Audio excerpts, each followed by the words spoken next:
16절에서 21절입니다. 한 절씩 교독하겠습니다. 저부터 읽습니다. 예수께서 그 자라신 곳 나사렛에 이르사 안식일에 늘 하시던 대로 회당에 들어가사 성경을 읽으려고 서심해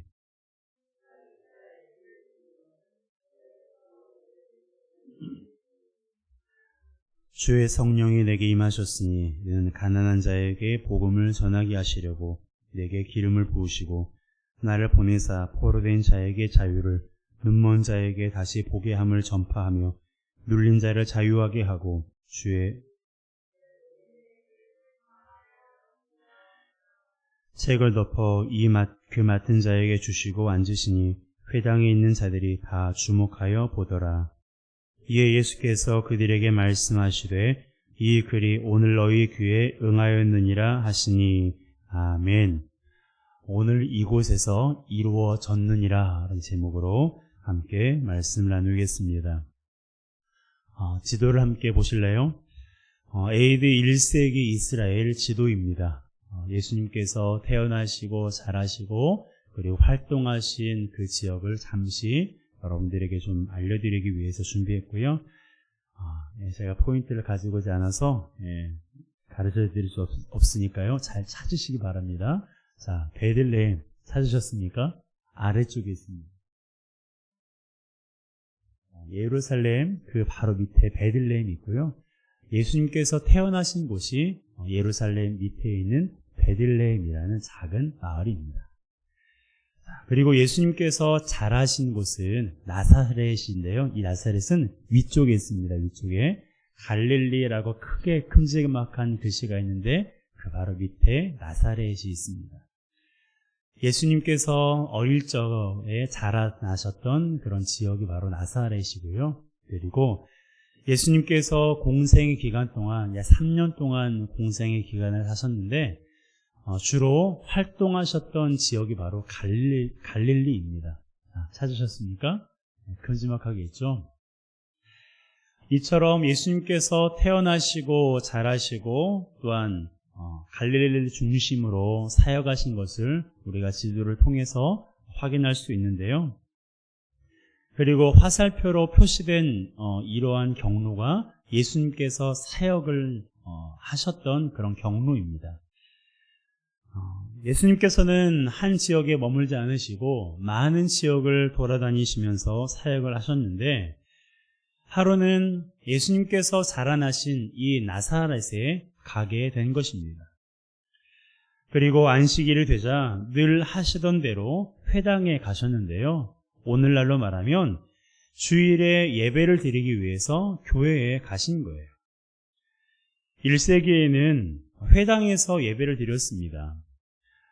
5가지 순서를 따라서 진행이 되었는데 간략하게 소개하겠습니다. 이 회당 예배를 좀 소개할게요. 첫 번째는 쉐마 암송인데요. 쉐마란 들으라라는 뜻의 히브리어입니다. 신명기 6장 4절에서 9절의 말씀을 가리키는데 이 말씀에 가장 먼저 이스라엘아 들으라라는 말이 나오는데 그때 들으라라는 그것이 쉐마. 그래서 이스라엘 백성들은 쉐마 하면 신명기 6장 4절에서 9절의 말씀을 인 것을 알고 있습니다. 그리고 두 번째는 공동 기도문인 쉐몬의 에스레를 암송하는데요. 이 기도문은 18개로 되어 있는데 어떤 내용으로 되어 있는지 1번 기도문을 함께 읽어보겠습니다. 자, 시작. 주님은 복되소서이다. 오 주 아브라함의 하나님, 이삭의 하나님, 야곱의 하나님, 지극히 높으신 하나님이여, 주님은 천지의 창조자이시요 방패시며 우리 조상들의 방패이시옵나이다. 주님은 복되도소이다. 오 주 아브라함의 방패시여. 이 정도 길이의 기도문이 18개입니다. 유대인들은 매주 예배 때마다 이 기도문을 암송하고 있어요. 우리처럼 스크린도 없습니다. 암송하는 거예요. 그러니 매주 암송 해볼만 하겠죠. 자, 회당 예배의 세 번째 순서는 파라슈인데요. 이것은 모세오경, 즉 창세기, 출애굽기, 레위기, 민수기, 신명기, 이것을 낭독하는 시간입니다. 이 중에 일부를 낭독하는 거예요. 그리고 네 번째는 하프타레인데, 이것은 이사야, 예레미야, 에스겔 등과 같은 예언서를 낭독합니다. 그래서 모세오경을 낭독하고 그리고 예언서 중에서 일부를 낭독을 하는 시간이에요. 그리고 마지막 순서로는 드라샤인데요. 이것은 설교하는 시간입니다. 회당 예배가 이처럼 5가지 순서로 진행이 되는데, 예수님께서도 회당에 가셔서 예배 드릴 때는요, 이러한 순서에 의거해서 예배를 드리셨어요. 그런데 앉아만 계시지 않고 앞에 나가서 예배를 주관하셨습니다. 오늘 본문에는 하프텔의 예언서 낭독과 드라샤, 설교를 하신 내용이 기록이 되어 있는데요. 이때 예수님께서 낭독하신 예언서의 말씀은 이사야서에 기록된 말씀입니다. 함께 18절, 19절 읽겠습니다. 주의 성령이 내게 임하셨으니 이는 가난한 자에게 복음을 전하게 하시려고 내게 기름을 부으시고 나를 보내사 포로된 자에게 자유를, 눈먼 자에게 다시 보게 함을 전파하며 눌린 자를 자유하게 하고 주의 은혜의 해를 전파하게 하려 하심이라 하였더라. 아멘. 이 말씀은 이사야 선지자가 예언한 말씀인데요. 여러분이 보시기에 이 말씀이 누구에 관한 말씀처럼 보이십니까? 네, 예수님에 관한 말씀이에요. 그런데 이사야 선지자가 활동한 시기와 예수님께서 사역했을, 이 땅에 사람의 몸을 입고 오셨을 그 때와는요, 상당한 그런 간극이 있습니다. 약 700년 정도의 간극이 있는데요. 이사야 선지자가 예수님께서 오시기 약 700년 전에 활동했던 선지자였는데, 그때 예언의 말씀을 했는데 이 말씀이 예수님에 관한 말씀이라는 사실이에요. 그런데 더욱더 경이로운 사실은 그때 예언된 말씀을 지금 누가 읽고 있는 거예요? 예수님께서. 예수님이 누구예요? 700년 전에 이사야 선지자가 예언했던 그 예언의 주인공이에요. 그 예언의 주인공이 지금 자신에 관한 그 말씀을 회당에서 읽고 계시는 것입니다. 물론 그곳에 있는 사람들은 예수님께서 그 예언의 주인공인지 몰랐어요. 그럼에도 불구하고 예수님께서는 이 말씀이 오늘 이곳에서 성취되었음을 선언하셨습니다. 21절이에요. 함께 읽습니다. 이에 예수께서 그들에게 말씀하시되 이 글이 오늘 너희 귀에 응하였느니라 하시니, 이 글이 오늘 너희에게 응했다라는 이 말씀을 우리말 성경에서는 이렇게 기록합니다. 오늘 이 말씀이 너희가 듣는 자리에서 이루어졌다. 무슨 말이에요? 내가 바로 그 사람이다. 내가 이 예언의 말씀의 주인공이다. 이사야 선지자가 예언했던 그 사람이 바로 나다 라고 예수님께서 선언하신 것입니다. 700년 전에 예언된 하나님의 말씀이 오늘 지금 이곳에서 성취되었다고 알려주시는 거예요. 여러분, 얼마나 놀라운 일입니까? 유대인들 입장에서는 그렇게 기다렸던 메시아가 자기들 눈앞에 지금 서 있는 거예요. 그러니 얼마나 기쁘고 감격스러웠겠습니까? 그랬으면 좋았을 텐데, 오늘 본문을 쭉 읽어가 보면 이 회당 예배의 결말이요 썩 좋지 않습니다. 그들은 예수님을 배척했어요. 동네 밖으로 쫓아내서 낭떠러지로 밀쳐서 죽이려고까지 했습니다. 예수님께서 메시아 구원자라는 사실을 몰랐기 때문이고요. 예수님께서 지금 신성 모독을 하고 있다라고 여겼기 때문입니다. 안타까운 일이 아닐 수가 없습니다. 분명히 700년 전에 예언된 그분이신데, 이사야 선지자가 그리고 유대인들이 그토록 기다렸던 메시아, 구원주, 그리스도이신데 그분을 지금 눈앞에 보고 있으면서도 알아보지 못하고 믿지 못하고 있는 거예요. 하지만 저와 여러분은 알고 있습니다. 예수님께서 하나님의 아들이고 우리를 죄에서 구원하기 위해 이 땅에 오신 메시아 그리고 구원자라는 사실을 우리는 너무나 잘 알고 있습니다. 혹여 이 사실 아직 믿지 못하고 있는 분이 있습니까? 예수님께서 오늘 이 말씀이 이루어졌다라고 말씀하신 대로 주님이 구원자라는 사실을 오늘 믿게 되는 은혜가 우리 모두에게 있기를 주님의 이름으로 축복합니다. 그분이 구원자라는 이 놀라운 사실은요, 이사야 선지자가 예언한 말씀을 통해서 더욱더 분명해집니다. 자, 18절, 19절 말씀을 다시 한번 읽겠습니다. 시작. 주의 성령이 내게 임하셨으니 이는 가난한 자에게 복음을 전하게 하시려고 내게 기름을 부으시고 나를 보내사 포로된 자에게 자유를, 눈먼 자에게 다시 보게 함을 전파하며 눌린 자를 자유하게 하고 주의 은혜의 해를 전파하게 하려 하심이라 하였더라. 아멘. 이 말씀은 크게 두 개로 구분되는데요. 하나는 나에게 기름을 부으신 목적입니다. 그리고 다른 하나는 나를 보내신 목적이에요. 이 두 가지로 이 말씀을 우리가 구분할 수 있는데 이 말씀으로 좀 더 구체적으로 함께 나누기를 원합니다. 먼저 내게 기름을 부으신 목적에 대해서 살펴보겠습니다. 18절 상반절을 함께 읽겠습니다. 주의 성령이 내게 임하셨으니 이는 가난한 자에게 복음을 전하게 하시려고 내게 기름을 부으시고, 가난한 자에게 복음을 전하시기 위해서 나에게 기름을 부었다라고 성경에 기록하고 있습니다. 예수님께 기름을 부었다는 거죠. 구약시대에는 이사야 선지자는 구약의 선지자고요. 예수님은 신약의 그러한 계셨던 분입니다. 이 구약시대 때는 왕이나 선지자 그리고 제사장과 같은 이 사람들을 세울 때만 머리에 기름을 부었습니다. 감람유를 부었어요. 따라서 예수님께 기름을 부었다는 것은 예수님께서 이 세 가지 직분을 부여받았다는 것을 의미하는 거예요.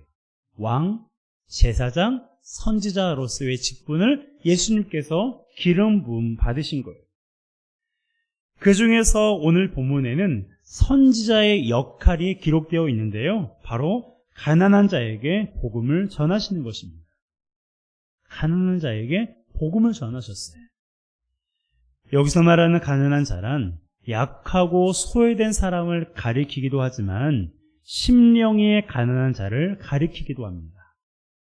심령이 가난한 사람은 하나님의 은혜를 사모하는 사람이에요. 내가 내 인생의 주인 되는 사람이 아니라 예수 그리스도께서 내 인생의 주인 되심을 믿고 고백하는 그 사람이 바로 심령이 가난한 사람입니다. 그러한 사람에게 복음을 전하시기 위해 예수님이 기름 부음을 받으신 거예요. 실제로 예수님께서는 설교 초반에 지도에서 여러분들이 보셨던 것처럼 여러 지역을 돌아다니면서 복음을 전하셨어요. 아침부터 저녁까지. 복음을 전하시면서 그의 3년이라는 공생의 시간을 정말 단 1초라도 허투루 보내지 않으셨습니다. 그로 인해 수많은 사람들이 예수님을 구원자로 믿게 되었어요. 예수님을 배척하는 사람들도 있었고 예수님을 죽이려고 했고 마침내 예수님을 죽였던 사람들도 있지만 예수님을 구원자로, 그리스도로, 그리고 메시아로 예수님을 믿었던 사람들도 꽤 많았습니다. 그 가운데 저와 여러분도 그 특혜를 받은 사람들 중에 하나예요. 우리가 하나님의 자녀가 되어서 하나님을 예배하고 기도하며 그분과 친밀한 교제를 나눌 수 있는 것, 이것은 내가 원해서, 내가 열심히 있어서, 내가 바래서가 아니라 예수님께서 나를 위해 이 땅에 오셨고 그분의 은혜가 내 안에 임했기 때문에 우리가 하나님을 예배할 수 있는 거예요. 그러기에 오늘 성탄절 주님이 사람의 몸을 입고 이 땅에 오신 너무나 기쁘고 감격스러운 이날 주님께 감사함으로 나아가는 우리 모두가 되시기를 주님의 이름으로 축복합니다. 두 번째로 예수님께서 나를 보내신 목적이라는 이 말씀을 읽으셨는데요. 이것은 앞서 말씀드렸지만 조금 더 구체적으로 좀 나누고 싶습니다. 자, 18절 하반절에서 19절입니다. 함께 읽습니다. 나를 보내사 포로된 자에게 자유를, 눈먼 자에게 다시 보게 함을 전파하며 눌린 자를 자유롭게 하고 주의 은혜의 해를 전파하게 하려 하심이라 하였더라. 아멘. 예수님께서 하셨던 일이 오늘 본문에 기록되어 있는데요. 어떻습니까? 예수님께서 하신 일이요, 굉장히 실제적입니다. 보세요. 포로된 사람에게 가장 절실한 게 뭐예요? 자유예요. 그런데 그 자유를 주님께서 주시는 거예요.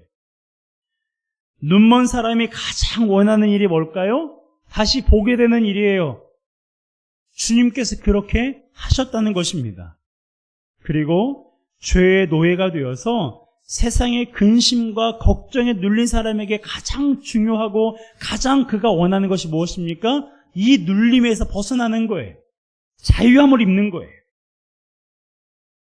예수님께서 그렇게 하셨다고 성경이 증언하고 있습니다.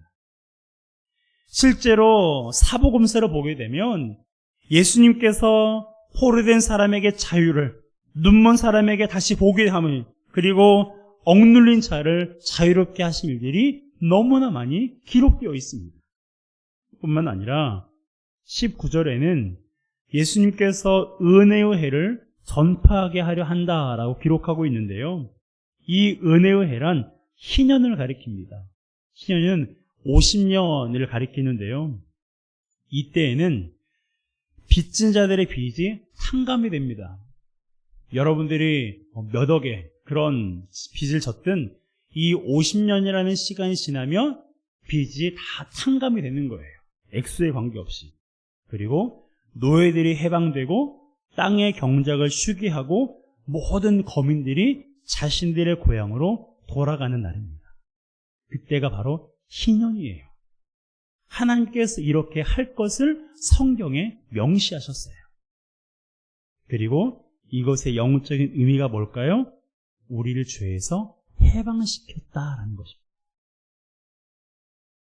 실제적인 것뿐만 아니라 영적인 측면에서도 우리를 죄에서 해방시킨 그 하나님의 약속의 말씀이 바로 희년인데, 그 희년을 예수님께서 선포하셨다, 전파하셨다라고 성경이 기록하고 있는 거예요. 여러분, 바로 이러한 일들을 행하기 위해서 우리 예수님께서 이 땅에 오신 거예요. 많은 사람들에게 생일 축하받으려고 이 땅에 오신 게 아니에요.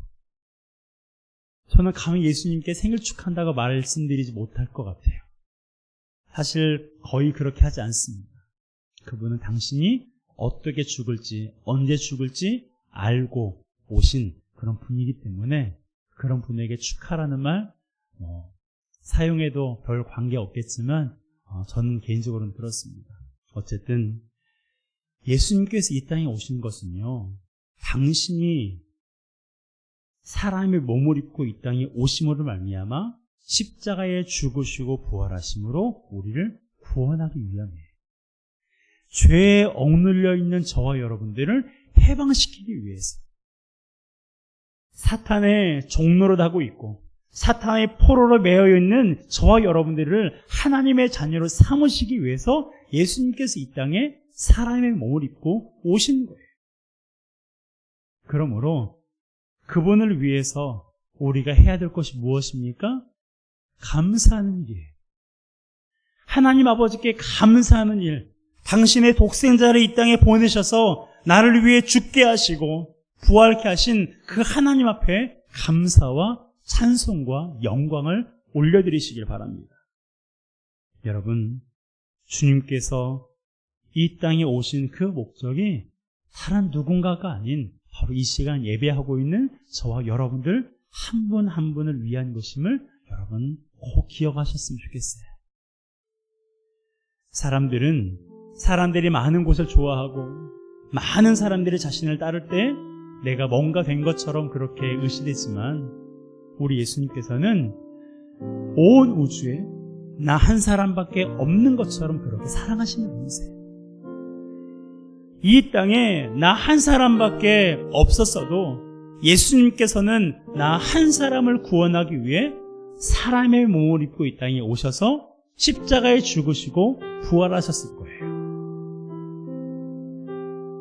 여러분, 우리 한 사람 한 사람을 위해서 이 땅에 오신 그 주님께 감사하지 않겠습니까?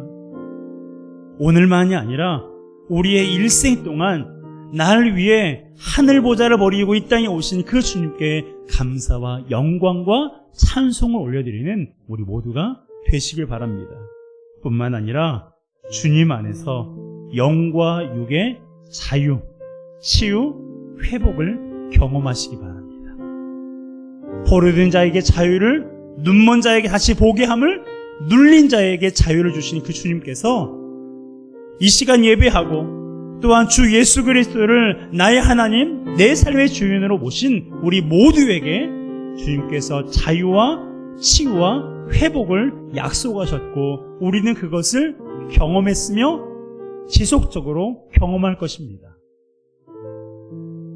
여러분, 주 예수 그리스도 안에서 참된 자유를 경험하시기 바랍니다. 어떠한 걱정과 근심으로 인하여서 억눌려 있습니까? 세상의 어떤 것으로 인하여서 여러분들의 마음이 불안하고 두려움에 처해 있습니까? 사람들은 그곳에서 벗어나기 위해서 여러 가지 것들을 활용하지만 여러분, 인생의 걱정, 근심, 두려움, 불안, 우울, 그 모든 것에서부터 우리가 자유함을 누릴 수 있는 가장 좋은 방법은 바로 예수 그리스도를 내 삶의 주인으로 내가 모시는 거예요. 그럴 때 우리는 참된 자유와 치유와 회복을 경험할 수 있습니다. 이 놀라운 은혜 나중에 경험하려 하지 마시고요. 언제? 오늘, 지금 이곳에서 경험하시기 바랍니다. 하나님께서 여러분들을 사랑하시고 임마누엘로서 이 땅에 우리와 함께 하시는 그 주님을 기억하며 주님 앞에 감사할 뿐만 아니라 주님 안에서 참된 자유와 치유와 회복을 오늘 지금 이곳에서 경험하는 저와 여러분 되시기를 주님의 이름으로 축복합니다. 이 시간 우리 함께 찬양하겠습니다. 거룩하신 하나님,